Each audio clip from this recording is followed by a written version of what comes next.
Subscribe করুন চ্যানেলটাকে আর bell আইকনটা টিপুন যাতে এডুকেশনাল ভিডিও সবার আগে দেখতে পান।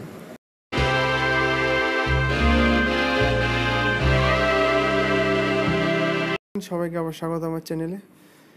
বন্ধুগণ, আমি কিছুদিন আগে WBCS 2019 মেনের বেঙ্গলি সাবজেক্ট নিয়ে কীভাবে প্রিপারেশন নেবে বেঙ্গলি সাবজেক্ট নিয়ে ভিডিও দিয়েছি, এবং তারপরে ইতিহাস, ভূগোল, হিস্ট্রি, জিওগ্রাফি নিয়েও ভিডিও দিয়েছি, কী করে প্রিপারেশন নেবে, কোন বইগুলো ফলো করবে সেই সংক্রান্ত। এবং আজকে আরও দুটো সাবজেক্ট, সেটা হচ্ছে ইন্ডিয়ান পলিটি আর ইকোনমিক্স। খুবই ইম্পর্টেন্ট সাবজেক্ট, খুবই ইজি, মোটামুটি পলিটিটা ইজি আছে, ইকোনমিক্সটা অনেকের ইজি মনে হয় না। তো আজকে এই দুটো সাবজেক্ট নিয়ে আলোচনা করব যে কীভাবে তোমরা প্রিপারেশন নেবে, কীরকম টাইপের কোশ্চেন জেনারেলি আসে, আর কোন বইগুলো ফলো করবে সেগুলো নিয়ে। তো চলো ভিডিওটা শুরু করা যাক। তো প্রথমে যেটা বলবো সেটা হচ্ছে ইন্ডিয়ান পলিটি নিয়ে। ইন্ডিয়ান পলিটি কোশ্চেন দেখো, মোটামুটি পলিটি থেকে মোটামুটি তুমি যদি নম্বর দেখো, মেন পরীক্ষা 100 নম্বরের পলিটি কোশ্চেন আসে। প্রিপারেশন যদি তোমাদের ভালো থাকে প্রিপারেশন, তাহলে কিন্তু পলিটি থেকে মোটামুটি 70-75 নম্বর চলে আসে লোকের। কার যদি কম আসে, 50 ওরকম নম্বর আসে, তাহলে বুঝে নিতে হবে তার প্রিপারেশন ঠিকঠাক নেই। কারণ প্রিপারেশন কারোর যদি ভালো থাকে তো সে 70-75 নম্বর কিন্তু পেয়ে যায় পলিটি থেকে। এটা কিন্তু ফ্যাক্ট, এটা কিন্তু সত্যি কথা, এ নয় যে এমনি বলছি, এটা কিন্তু পায় লোকে। যাদের প্রিপারেশন ভালো থাকে তাদের, প্রিপারেশন না থাকলে অবশ্যই সে অত নম্বর পাবে না, সেটা তো স্বাভাবিক কথা। তো তুমি যদি 2018 কোশ্চেন দেখো, এবার কোন জিনিসগুলো তোমাকে বেশি পড়তে হবে, জেনারেলি পুরোটাই পড়তে হয়। মেন পরীক্ষা দিতে হলে পুরো সিলেবাসই কমপ্লিট করতে হয়, কিছু বাদ দেওয়া চলে না। বাট তাও যেগুলো জিনিসগুলো বেশি তোমাদের পড়তে হয়, জেনারেলি লোকে নেগলেক্ট করে যায়, সেগুলো কি, সেটা যদি তুমি 2018 কোশ্চেন দেখো, কিংবা 2019 প্রিলির কোশ্চেনও যদি দেখো, WBCS প্রিলির কোশ্চেন 2019, সেখানেও কিন্তু পলিটি যথেষ্ট স্ট্যান্ডার্ড লেভেলে ছিল। তো মেনেও আশা করবে ওরকম লেভেলেরই কোশ্চেন আসবে। ইভেন প্রিলিতে স্টেটমেন্ট দিয়ে কোশ্চেনও দিয়েছিল, 3-4টে স্টেটমেন্ট দিয়ে, সেই কোশ্চেনও প্রিলিতে এসেছিলো। মেনেও ওরকম কোশ্চেন থাকবে, স্টেটমেন্ট ওয়াইজ কোশ্চেন। এবং মেন যেটা, সেটা আর্টিকেল সংক্রান্ত কোশ্চেনও দিয়েছিল প্রিলিতে কিছু। এবং আর্টিকেল মানে এরম ভেবো না খুব সোজা আর্টিকেল দেবে, মানে গ্রাম পঞ্চায়েত কত নম্বর আর্টিকেল, এভাবে না ওরকম আর্টিকেল দেবে। কিংবা ফান্ডামেন্টাল রাইটসের হয়তো এবারে যদি দিয়েছিল একটা রাইট টু স্পিচ কত নম্বর আর্টিকেল, বাট WBCS মেনেও যে সেরকমই সোজা আর্টিকেল দেবে সেটা কিন্তু ভেবো না। জেনারেলি কী হয়, যেগুলো একটু লোকে নেগলেক্ট করে যায়, যেগুলো একটু খুব পপুলার আর্টিকেল নয়, যেমন পঞ্চায়েত বললাম, খুবই popular article number 44, uniform civil code, খুব পপুলার আর্টিকেল, এগুলো জেনারেলি লোকে পড়ে। বাট জেনারেলি একটু যদি পপুলার না হয় কোনো আর্টিকেল, সেগুলো লোকে মানে খুব পরীক্ষা খুব বেশিবার আসেনি, এরকম আর্টিকেলগুলো জেনারেল লোকে ছেড়ে দেয়। সেরকমই প্রিলিতেও কিন্তু এবার এসেছিল একটা আর্টিকেল, যেটা হচ্ছে গভর্নরের এক্সিকিউটিভ পাওয়ার কত নম্বর আর্টিকেল।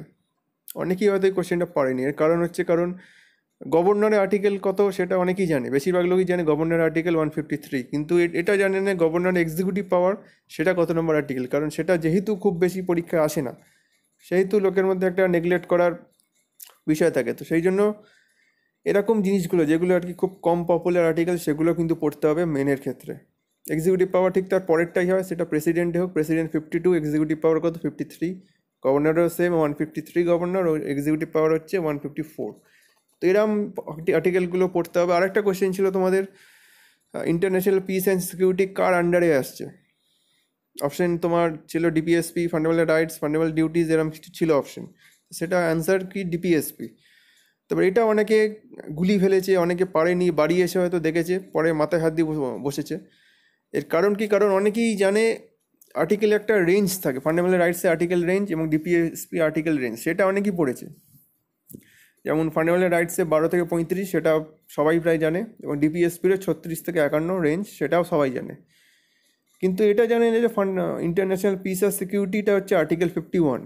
যদি ডাইরেক্ট কোশ্চেন দিত যে আর্টিকেল 51 কার আন্ডারে আসছে, তাহলে সবাই পেরে যেত সেটা DPSPর আন্ডারে। কিন্তু ডাইরেক্ট কোশ্চেন ওরকম দেয়নি, একটু ঘুরিয়ে দিয়েছে কি ইন্টারন্যাশনাল পিস আর সিকিউরিটি কার আন্ডারে আসছে। তো তোমাকে কী করতে হবে, ইন্টারন্যাশনাল পিস আর সিকিউরিটি কত নম্বর আর্টিকেল সেটা জানতে হবে, নাহলে কিন্তু তুমি অ্যান্সার দিতে পারবে না। তো ইন্টারন্যাশনাল পিস আর সিকিউরিটি, তো যারা যারা জানে ইন্টারন্যাশনাল পিস আর সিকিউরিটি আর্টিকেল 51, তাদের পক্ষে এই কোশ্চেনটা কিন্তু খুবই ইজি ছিল। কিন্তু যারা জানে না, যারা এইটুকু জেনে যায়, মানে জেনে গেছে যে আর্টিকেল 51 পর্যন্ত DPSP, তারা বাড়িতে এসে যখন দেখেছে ইন্টারন্যাশনাল পিস আর সিকিউরিটিটা আর্টিকেল 51, তখন অবশ্যই তারা একটু আফসোস করেছে। তো সেই জন্য বলছি, এমন আর্টিকেলগুলো তোমরা পড়ে যাবে যেগুলো একটু পপুলার নয় কিংবা পরীক্ষা খুব বেশি আসেনি, তো সেগুলো কিন্তু তোমাদের মেইন পরীক্ষা আসবে।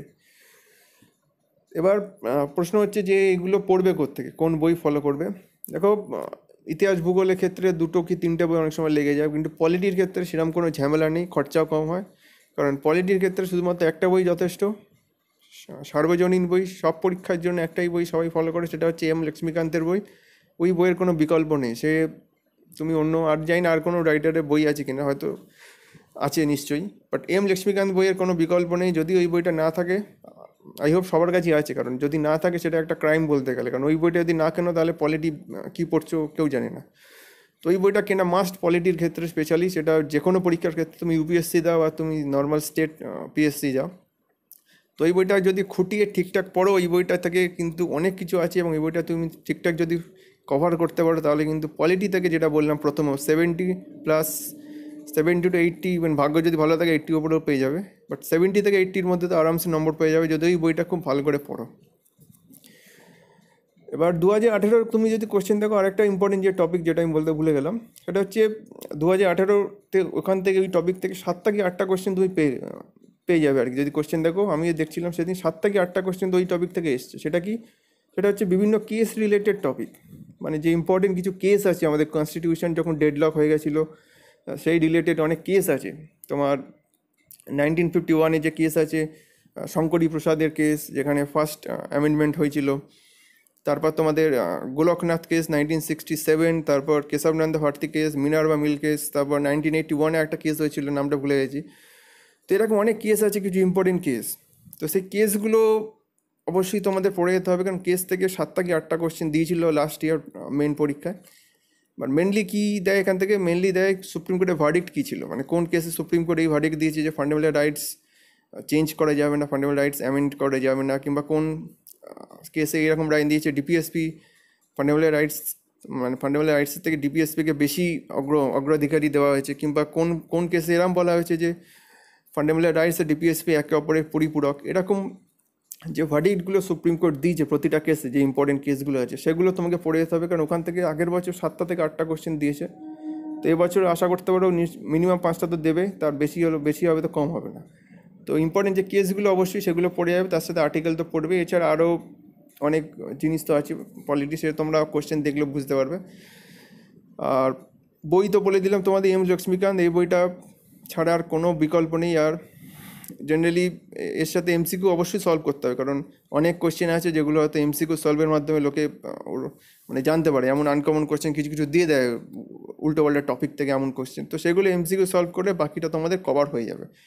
তো এম লক্ষ্মীকান্ত বই আর এমসিকিউ সলভ, এই দুটো যদি ঠিকঠাক করতে পারো, পলিটি থেকে 70+ নম্বর তো আরামসে চলে আসবে। তো এবার আসি ইন্ডিয়ান ইকোনমি ক্ষেত্রে।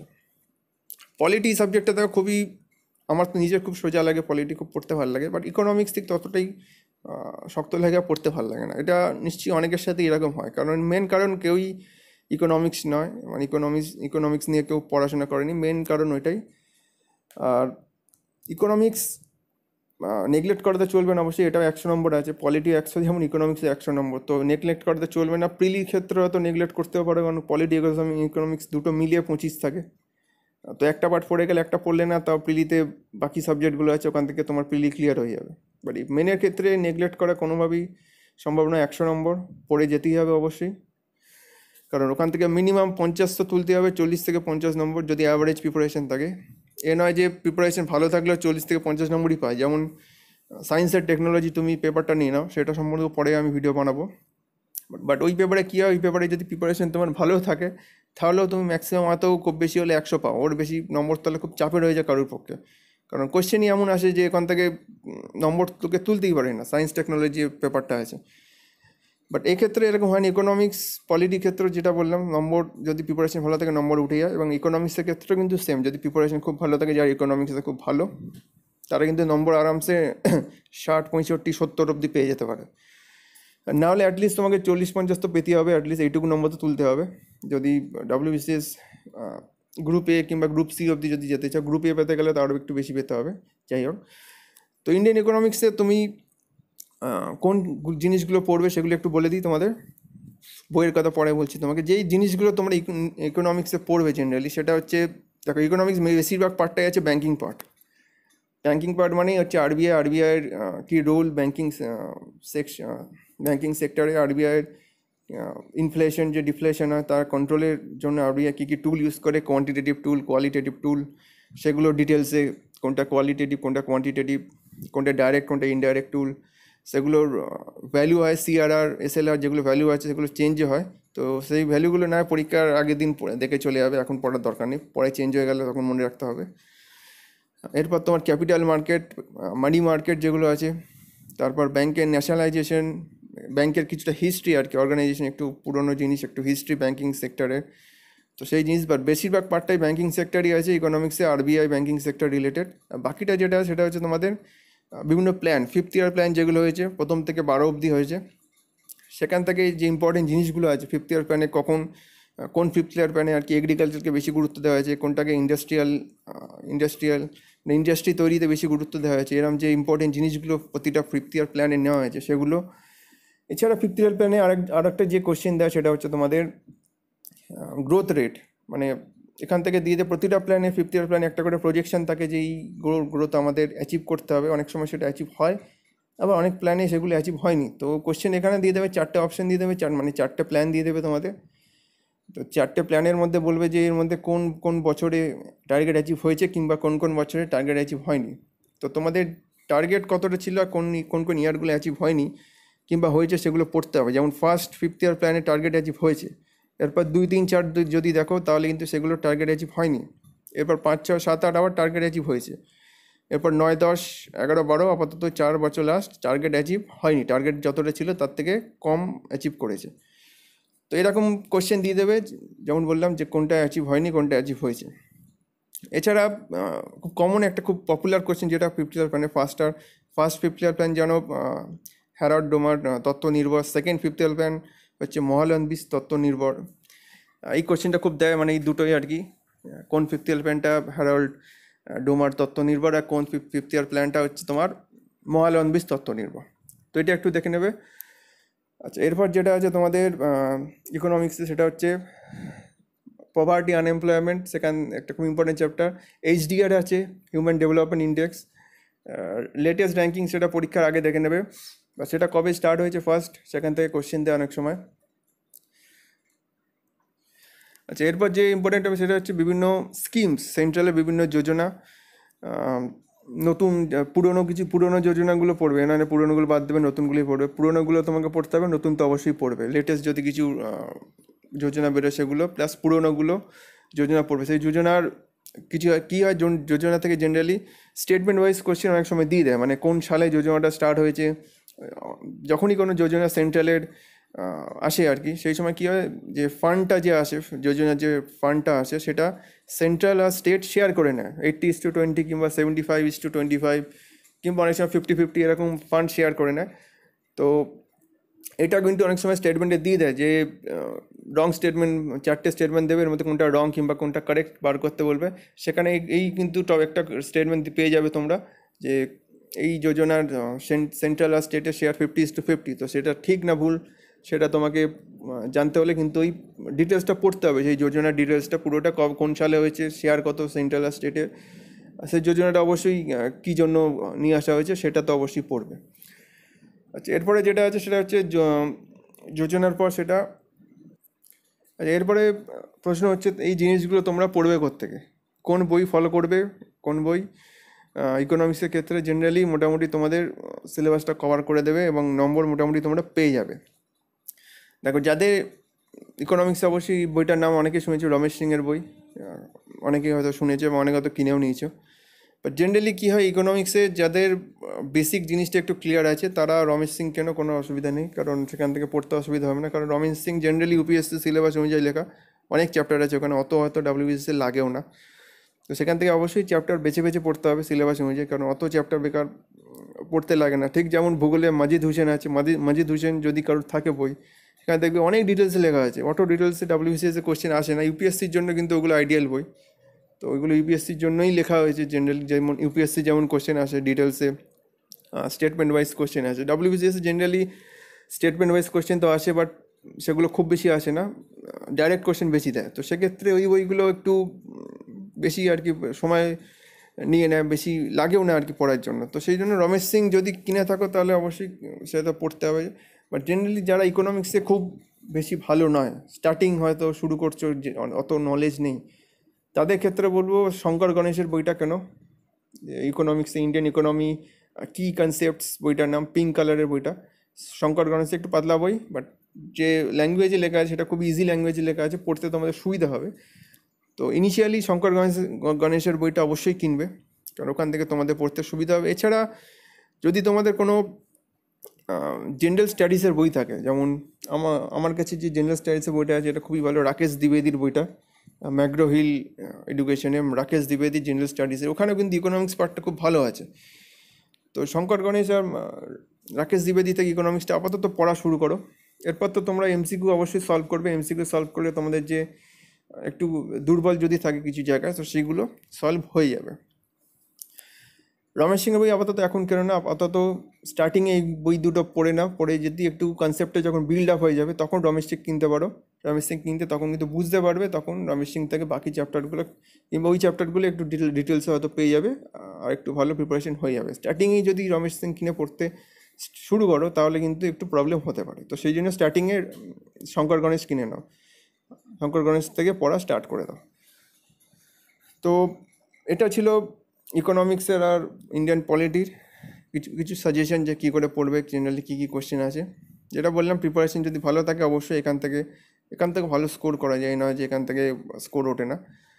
স্কোর ওঠে না কোন পেপার থেকে সেটা আমি পরের দিন ভিডিও নিয়ে আসবো। সায়েন্স অ্যান্ড টেকনোলজি পেপার থেকে স্কোর ওঠে না, তো সেখান থেকেও কিছু স্কোর ওঠে না, মানে তাও অ্যাটলিস্ট কিছু তো পেতে হবে, 50% পেতে হবে যতটুকু, নাহলে এক্সামের নম্বরটা উঠবে কীভাবে। তো সেই জন্য এক্সামের নম্বর তুলতে হলে ওখান থেকে অ্যাটলিস্ট কিছু নম্বর পেতে হবে। তো সেটা আমি পরের দিন ভিডিও নিয়ে আসবো। তোমাদের ম্যাথ আর রিজনিং আর সায়েন্স টেকনোলজি এই দুটো পেপার নিয়ে নেক্সট দিন নতুন ভিডিও বানাবো। তো আজকে ভিডিও এ পর্যন্তই। যদি কিছু বলার থাকে অবশ্যই নিচে কমেন্ট সেকশনে কমেন্ট করে জানাতে পারো। যদি ভিডিওটা ভালো লাগে অবশ্যই লাইক করো, শেয়ার করে দাও, যাতে আরও অনেক লোক জানতে পারে এই ভিডিওটা। বিভিন্ন সোশ্যাল নেটওয়ার্কিং সাইটে শেয়ার করে দাও। সাবস্ক্রাইব করতে ভুলো না চ্যানেলটাকে, সাবস্ক্রাইব করলে এরকম ভিডিও আগে অনেক দেখতে পাবে। তো এই বলে ভিডিও শেষ করছি, নেক্সট দিন দেখা হবে নতুন কোনো ভিডিও নিয়ে। Thank you for watching and God bless everyone.